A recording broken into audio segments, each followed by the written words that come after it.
Welcome to another edition of Let's Talk Policy. I'm an independent journalist, your host for this conversation series, Smita Sharma. I'm also visiting faculty at the Kautilya School of Public Policy in Hyderabad. Now, Prime Minister Narendra Modi, he wrapped up his state visit to the United States recently.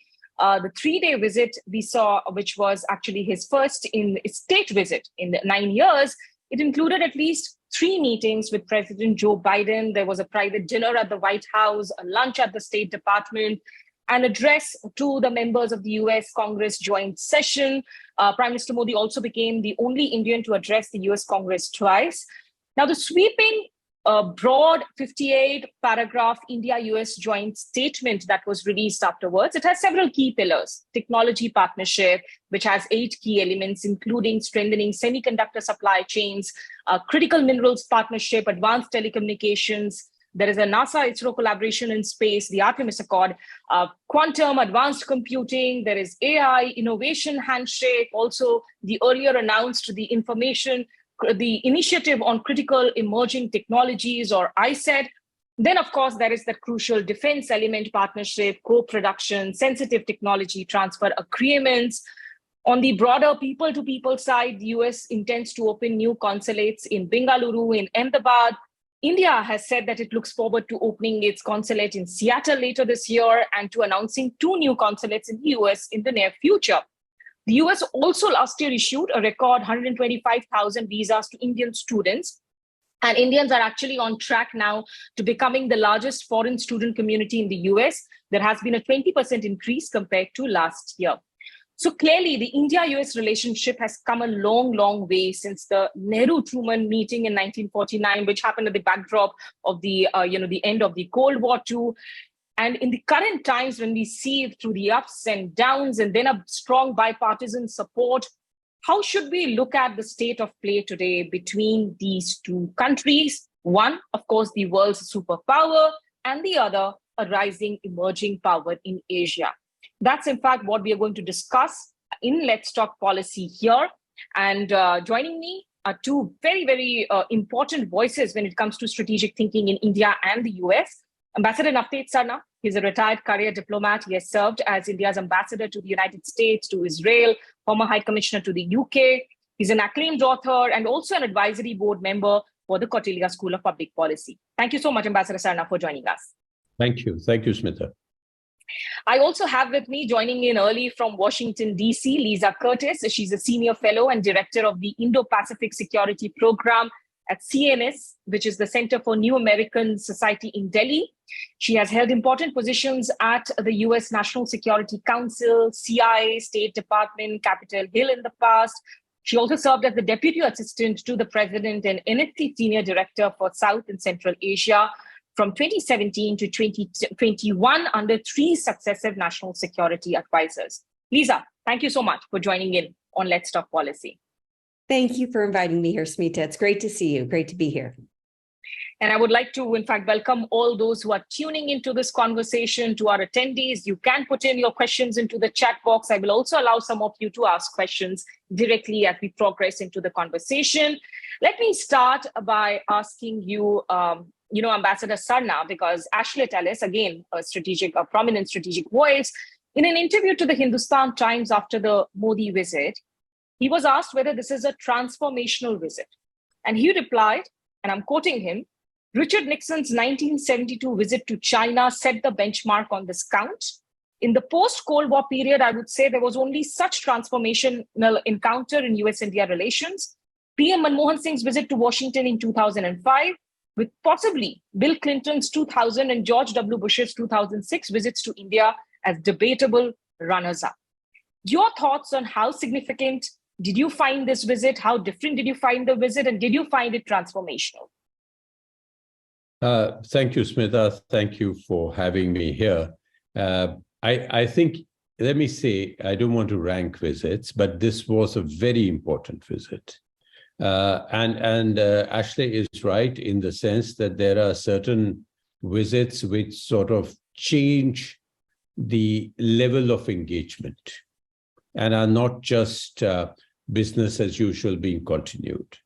And it is correct that the 2005 visit, which opened the doors to the nuclear deal. I mean, it took us some time to negotiate the rest of it, but that was the beginning.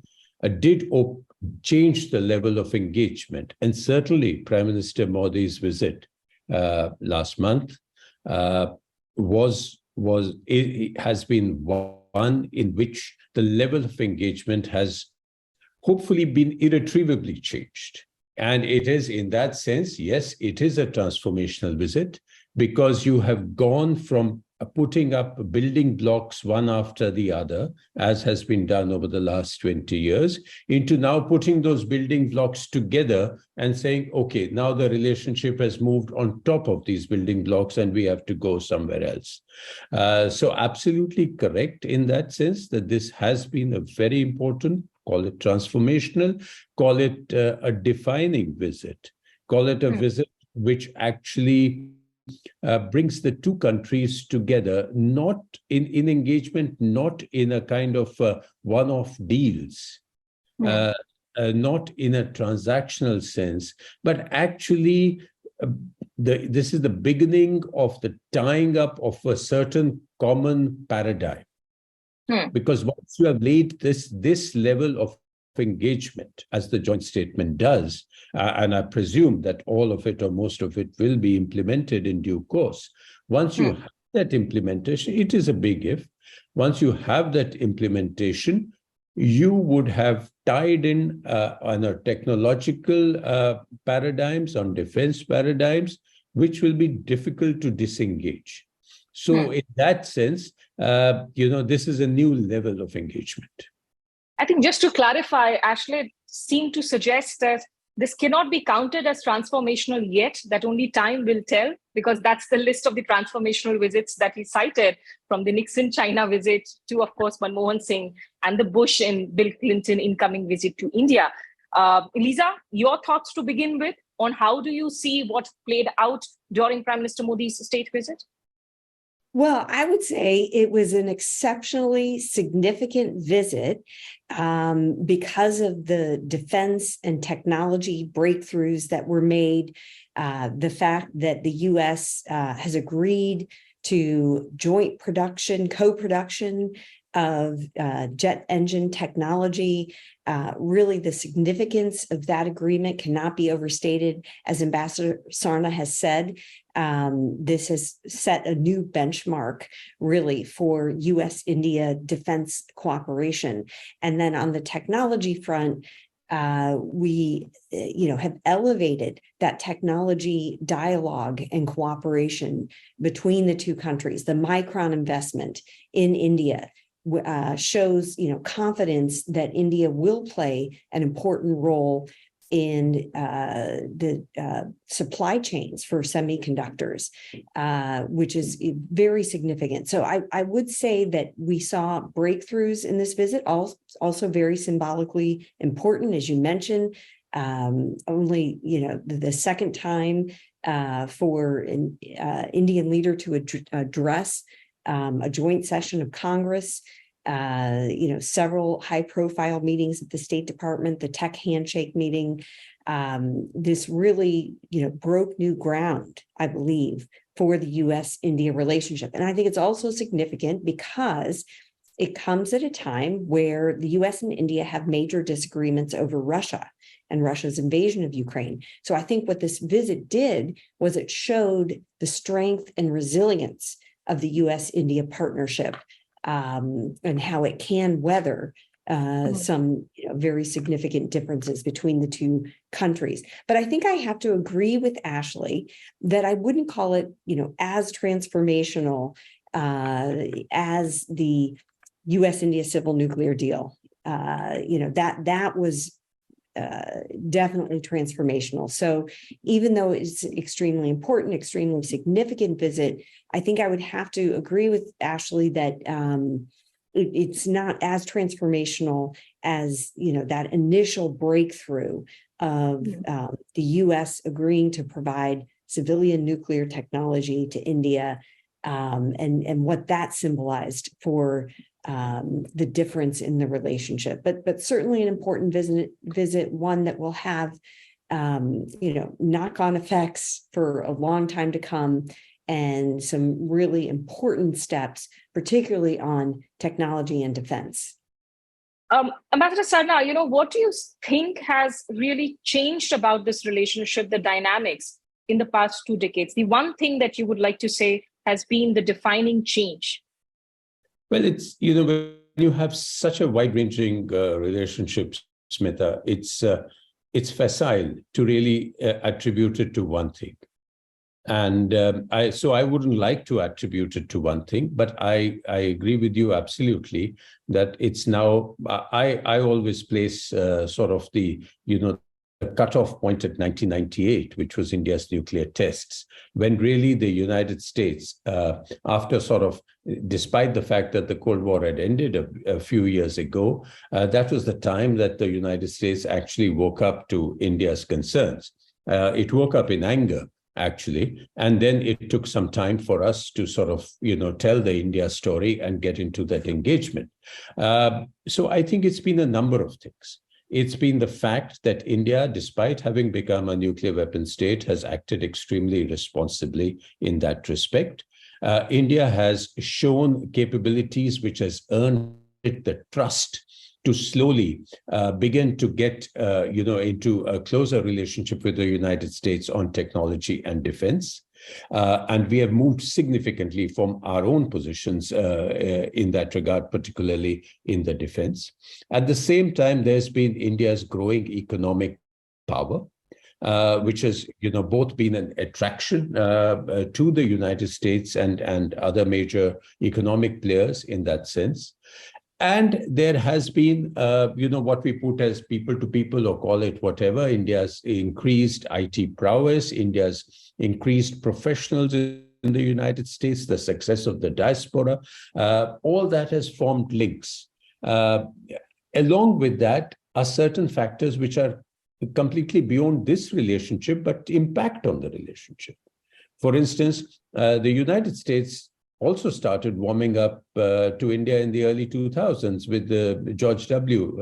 Era and Condi Rice, when they saw India as a possible player to rebalance the configuration in the face of a growing China. And at that time, China was nowhere what it is today.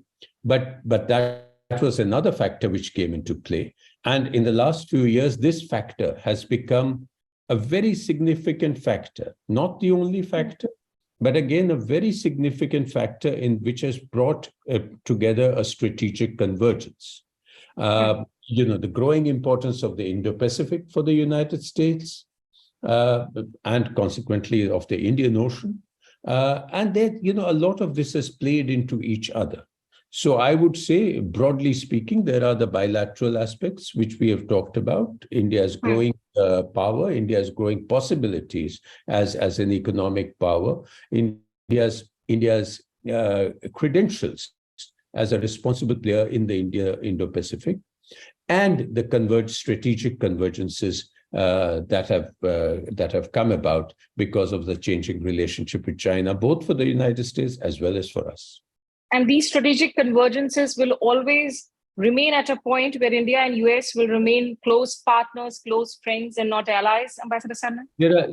These things are not static, Smita, as you well know. And if you go back into the history of the India-US relationship, you mentioned the Truman-China meeting. I mean, one of the major things was Truman thought that Pandit Nehru was a communist and that he was far too lenient towards China and not taking a hardline view. And through the 50s and the 60s, whenever we tended to agree on China, our bilateral relationship blossomed, or at least improved. And when we tended to disagree, as we did in certainly the first half of the 50s, the relationship tanked.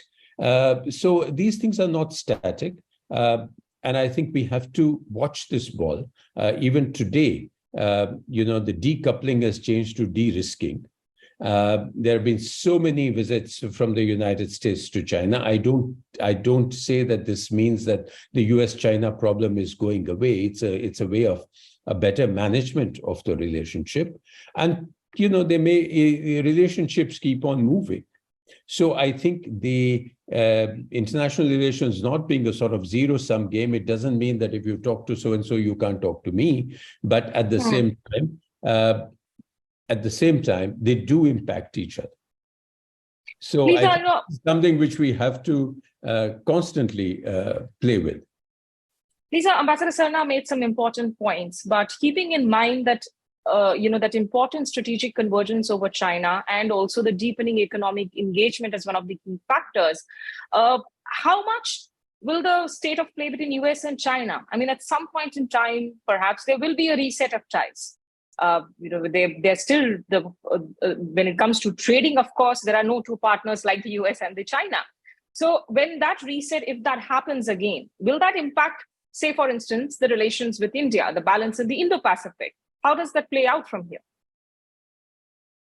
Well, I don't think I foresee a reset of US-China relations. I think, what we have seen in terms of the new steps toward China, the steps to restrict their access to semiconductor technology, that was quite a big step that was made last October by the Biden administration. Steps by the Trump administration to limit Huawei and its access to technology.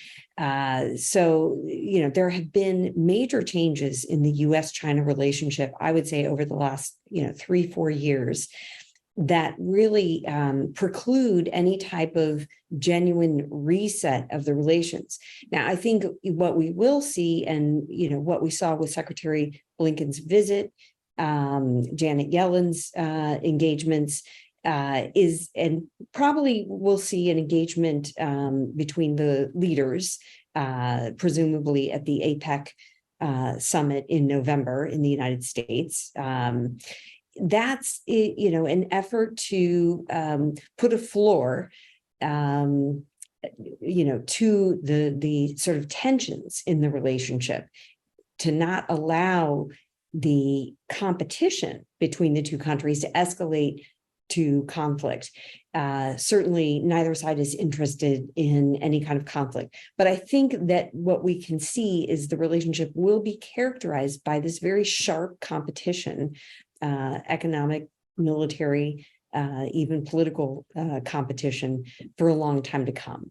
So I don't think that we're going to see any, real qualitative difference in the U.S.-China relationship with regard to the competition.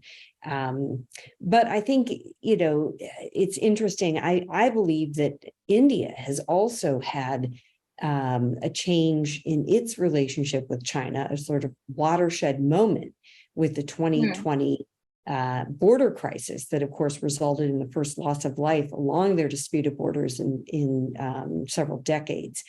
And I think that is shaping India's really strategic view of China as well. And, whereas, of course, India and China will find ways to engage, their trade has also increased in recent years, despite that major, dust up in relations. But I still believe that that will really provide the overall framing reference for India as it moves forward with its relationship with China. So I think, we're in a different ballgame than we were in 10 years ago. And I think it does provide opportunities for greater U.S.-India cooperation. It does drive some of this, defense and technology cooperation between the two sides. But it also is not the only factor that is driving closer U.S.-India relations. I think there is still converging broader strategic interest and just a desire to see a free, open Indo-Pacific where, no one power dominates that region.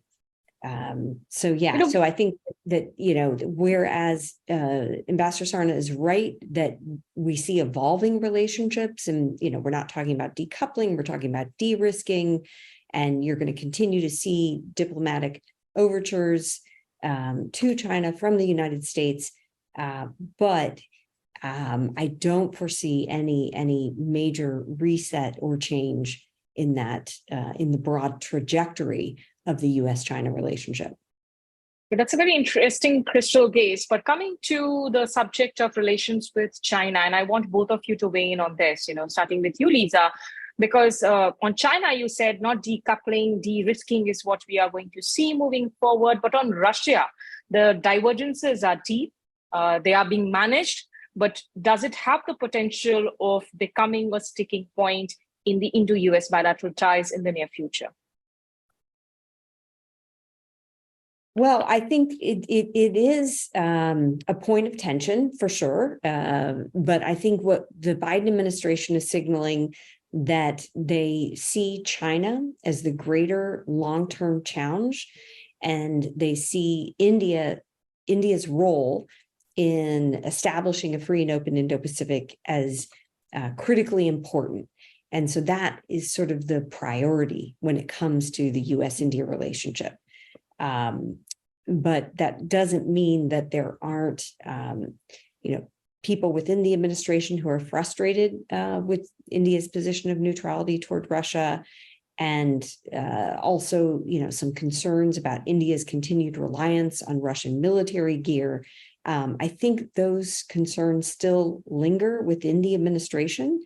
But as Eli Ratner, the Assistant Secretary of Defense, has said, is that there was some China broken, to use a pun there, within the administration to move forward with this agreement to co-produce jet engine technology. It wasn't a decision that was come to easily within the U.S. administration. And part of the reason that it didn't come easily is because of the concerns of India's continued reliance on Russian military technology.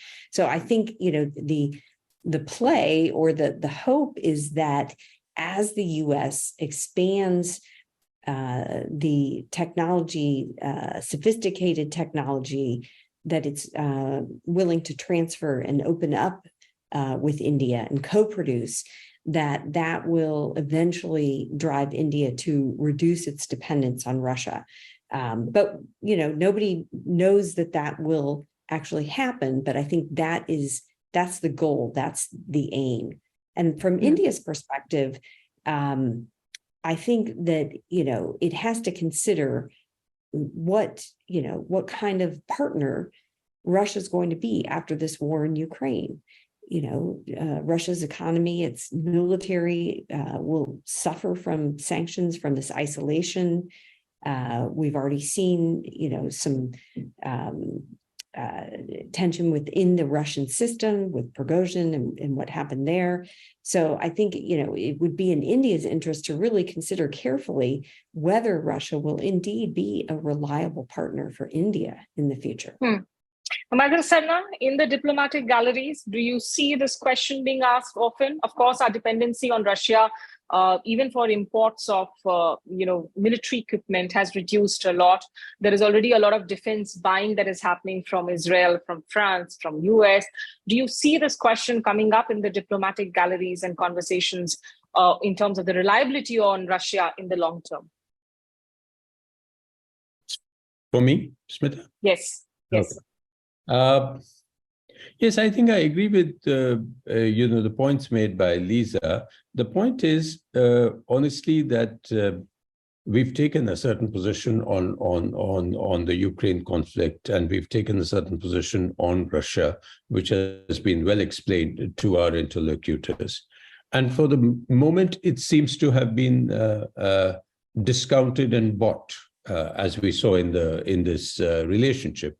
Not because everybody likes it, but because, as Jake Sullivan said, the US would rather play the longer game with India. And quite clearly, I would say, without having been anywhere near the galleries that you talk about, I would say that certainly in Washington, one of the major reasons for allowing this transfer of technology would have been the argument that, listen, if we want to wean away India from Russia, then we have to give them what they're asking for. because we didn't just have this relationship with Russia as a given from day one. We went to the Soviet Union for a lot of things because we were not getting them from other sources, or we were getting them with too many strings attached. So then, therefore, India had to, build up its own security. And now there is a problem of legacy weapon systems which need to be serviced, maintained, spares have to be given. It's an open question as to how much Russia will be able to support that supply line if and when this conflict ends. So that, we also need to diversify. So it's not just India is not being forced to diversify, but India has been wanting to diversify also. And as you rightly said, we moved on with Israel, with France, and others, and with the United States. I mean, we have today, if you count the Predator deal as and when it finally is finalized, you have $23 billion of purchases. And just 15 years ago, you had zero. So, you have moved on. We are flying several US aircraft as part of our defense services, particularly in the maritime reconnaissance and the transport aircraft. And therefore, again, this will be something which will be a major factor in the relationship, because we can only diversify if we can diversify on mutually agreeable terms. And this has not happened overnight. We built up this trust through signing of the foundational agreements. We built up this trust through gradually but definitely intensifying our defense exercises over the last several years. So all that has given interoperability a real meaning. It's given teeth to being a major defense partner of the United States. So therefore, this is a process. If this happens, then there will always be voices in a country as large as the United States who will not agree with everybody's position all the time. As there are voices in India. You saw the big debate we had domestically in India when we were going in for the nuclear deal. And so again, so there will be problems. These voices will be more strident when there is a crisis situation. And then there will have to be a certain amount of balancing, a certain amount of explaining, a certain amount of diplomatic engagement to adjust to mutually acceptable positions. Right. Let me just also remind our participants in the room here, if any of you has a question, please feel free to use the raise hand emoji and I can, allow you to unmute and ask your questions directly. But just to clarify, because we're talking about technology transfer, Ambassador Sarna, and you did use the phrase too many strings attached. But in the case of the US, when we are talking about, the next generation defense partnership, co-producing GE's F414 combat aircraft engines, will it be coming without any strings attached? Will conditions be acceptable to India? Because why I ask this is we have seen these previous attempts of jet engine tech transfer 2010 to 2019 under the DTTI framework, but that really didn't yield results. So how is it different now? Well, I think it's an evolution. In DTTI, I think, again, it just didn't have the necessary impetus. It just didn't have the necessary mutual understanding on the sort of whole of the system approach on both sides. You must realize that both India and the United States are very complicated bureaucracies. And there are several, what the Americans call it, the interagency process is actually played out in India also. At a very deep level. So, we just were not on, DTTI is not finished, so I shouldn't sound its death knell, but I think we were just simply not on the same wavelength. Hopefully with this decision, that bridge may have been crossed in the sense that it has been agreed to transfer technology. I do not know the fine print, so I can't say what are the conditions, etc., etc. This will all play out in the implementation. Lisa, if I could just add real quickly to that, because I think another difference from a couple of years ago, or when they were trying to do this through the DTTI, is there's even greater bipartisan congressional support for moving forward with this kind of defense co-production. I had heard that the congressional notification that the administration is required to do to move this forward got approval in record time, more quickly than any other congressional notification in history. So I think that that's also part of it. There is very strong bipartisan support for moving in this direction of enhancing our co-production on defense technologies with India. But, just a quick follow-up to the question, Lisa, because you are in DC, and you've been having these conversations with, of course, serving and retired officials. Is there clarity on how much of a technology transfer are we really looking at? And what are going to be the main hurdles? Because they will still need some congressional clearances, a couple of ratifications as well. Well, again, I would say that the initial take on this was that Congress moved very quickly on the first congressional notification on this jet engine co-production deal. So I think the initial signs are pretty good for this moving forward. That's not to say that we have so many congressional members that can possibly throw a wrench into something like this. It only takes one or two to try to slow things down or delay things. But in broad strokes, the bipartisan support for moving forward with India is there. And I think that is a major difference from a couple of years ago. I'll bring up the S-400 because a couple of years ago, there were a lot of questions about, what impact would India's acquisition of Russia's S-400 missile defense systems have, and would they face any kind of sanctions? You don't really hear anybody in the U.S. Congress talking about this anymore. So I think there has been some kind of shift within the U.S. Congress on India, and a real recognition of India's critical importance for the United States and in the challenges that we're facing, particularly with regard to China.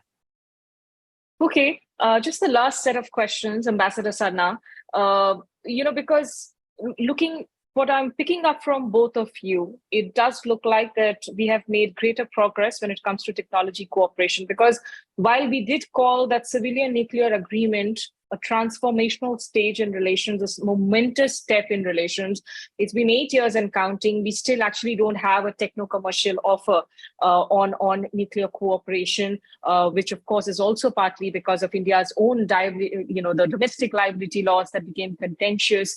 Here you do see that things will move faster when it comes to the actual co-production of these jet engines. Well, I think, Smita, we again have to put this into perspective. We may not have moved on to greater production of civil nuclear energy and setting up reactors because of certain other reasons. But what the nuclear deal did do was end India's nuclear apartheid. And that means also high-tech apartheid. We then became members of the regimes which were actually set up to keep us out. Except for the NSG, now we are part of the entire set of regimes, which allow us, and because of that nuclear deal, we may not have got American reactors, but we certainly got, uranium from Kazakhstan, we got reactors from Russia, we got reactors from France, we got, and even with the United States, Lisa can probably throw light on this better, but it's my instinctive feeling that we would have not been able to go into the foundational agreements and the actual transfer of technology if a lot of barriers had not been cleared. And, so these are, again, may not have direct consequences, but yes, they all lead onto other things. So I don't know. They laid the solid foundation. I think that's important. I have a question here in the chat box for you from Athira, who wants to know that obviously China is a factor in India-US relations, but is it an enmity between the US and Russia that defines its relationship with India? And what could be the further points of convergence that could motivate both sides to build a more robust relationship? No, if I understand the question right, I mean, the US and Russia and its predecessor, the Soviet Union, have been traditional adversaries ever since the end of the Second World War. But India has had a strong relationship with the Soviet Union, but again, not without patches, and also a patchy relationship with the US for the first 50 years, and then an increasingly strong relationship. So I think that is an axis which has been managed so far. And yes, now when it's always difficult when US and Russian relations plummet, then our strategic maneuvering space becomes tighter. And that's exactly what has happened ever since, this whole, as Lisa pointed out, this S-400 was such a big deal. The CATSA sanctions looming overhead was such a big deal. And people had to work really hard to get an exception into CATSA, a general exception, not yet an India-specific exception. So because that tightens our strategic space between. If that relationship improves, and at the moment I don't see any signs of it improving, then certainly it moves us, it allows us to deal with both with a greater level of comfort. So it's a tight place, the strategic autonomy that we talk about. It's a tight place. And you have to constantly keep sure that you don't get behind the wet paint. And India is, of course, very unique when it comes to all these strategic tightrope walkings between very, very hostile countries. Lisa, on that second part of the question, which also leads me into the space collaboration, the Artemis Accord that we're talking about. During the recent Chandrayaan-3 launch, we saw the entire focus, that the world watching, NASA watching, and India's space program for the longest has been associated with the Russians. How do you see space redefining the ties and the space collaborations? How significant are they moving forward? Great, thank you. First, let me just add something to Ambassador Sarna's remarks on the tight space that India has when US-Russian relations go downhill as they have over the last year and a half. I think that also impacts India in ways like we will see probably at the G20. India has this unique opportunity. It's president of the G20. There are so many things that India can lead on. India wants to play that role of bridging the North and the South and really representing developing countries and their challenges that they're facing. And I think it will do all that, but the chances for, an outcome statement are very low because of the differences between the US and Russia. So it does have an impact, I think, on India and what it's trying to do. But with regard to space, it's really significant. India signing the Artemis Accords, and all the things that they're talking about in terms of working together on human space flight, and just all the interactions that are happening between NASA and ISRO. I think that, this is really significant. There's India opening up the space sector to the commercial sector also provides a lot of opportunities. So I think, we're going to see a lot more cooperation on that front. And it is interesting because, as you said, historically, it's been, the Russians that have been assisting India in the space sector. So the fact that now we're seeing all this new cooperation between the US and India is quite significant and hopefully is, a harbinger of things to come. I know when I was at the NSC, in India's ASAT test had happened. This was a couple of years ago, and there was, a lot of questions, and it was no secret that the head of NASA was very concerned about this, and the impact of the space debris on astronauts. But again, the US and India were able to kind of forge ahead and move ahead with their cooperation, seeing the long-term, the broader context of the importance of working together, and also, recognizing that India is an emerging country with, strong technology, strong defense sector, and, will naturally be playing a greater role on all these fronts. And the US welcomes that. The US wants to see India have the capabilities that it needs, that it is developing. And so again, I see that, as a major change, wanting to see India expand its capabilities, and wanting to see India play its rightful role in, protecting the stability, security of the broader Indo-Pacific region. It can only do that if it has these advanced capabilities. And I think the US, accepts that and acknowledges that. But these advanced capabilities that Lisa is talking about, Ambassador Sarna, they also depend on a whole set of domestic factors, on the economic trajectory, on the way of the social fabric, where it's going. Of course, between India and US now, you see these statements that we are not going to publicly chide each other on human rights, on issues of minorities, that these are conversations that happen between top leaders in closed doors. Sure enough, there are problems within the US too, but they also have strong institutions.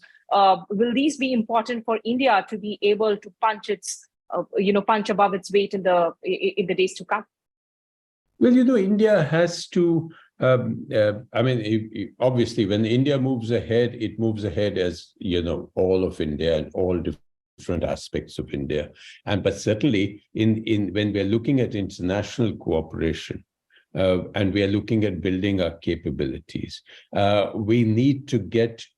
And in this extremely competitive and technology complex world, we need to get to the best sources. We need to get to the cutting edge of technologies. And there's only the United States which has the whole panoply of technologies available. And if we want to strengthen our security, for instance, if we want to strengthen our developmental activities, for instance, if we want to get the best investment, and if we actually want to plug into, as we certainly see this opportunity of plug into replacing China, if not fully, at least in part, as at high value supply chains in global supply chains. So for all that, I think this relationship and different, that's why you have a 58 para joint statement, and it can't be done. It can't be done in less. How you engage over so many different issues. So yes, I think we have to move in all sorts of things, and you simply can't move in space and not worry about climate change. You can't simply move on food and not worry about defense industry. So I think in this very complex world, moving ahead as a country, becoming the third largest economy in the world, has huge challenges. It's not a cakewalk, but hopefully we are on the way. Okay, just to end this conversation with, and I want both of you to just leave some food for thought for our young scholars. Is this a Cold War 2.0 era? Is this truly a multipolar world? Of course, we are talking about multipolarity, given the sharp difference when it really comes to the economic sizes. You have the US out there, then a China, and then the differences between the others is so huge. Are we really looking at a multipolar world? Is it a Cold War 2.0?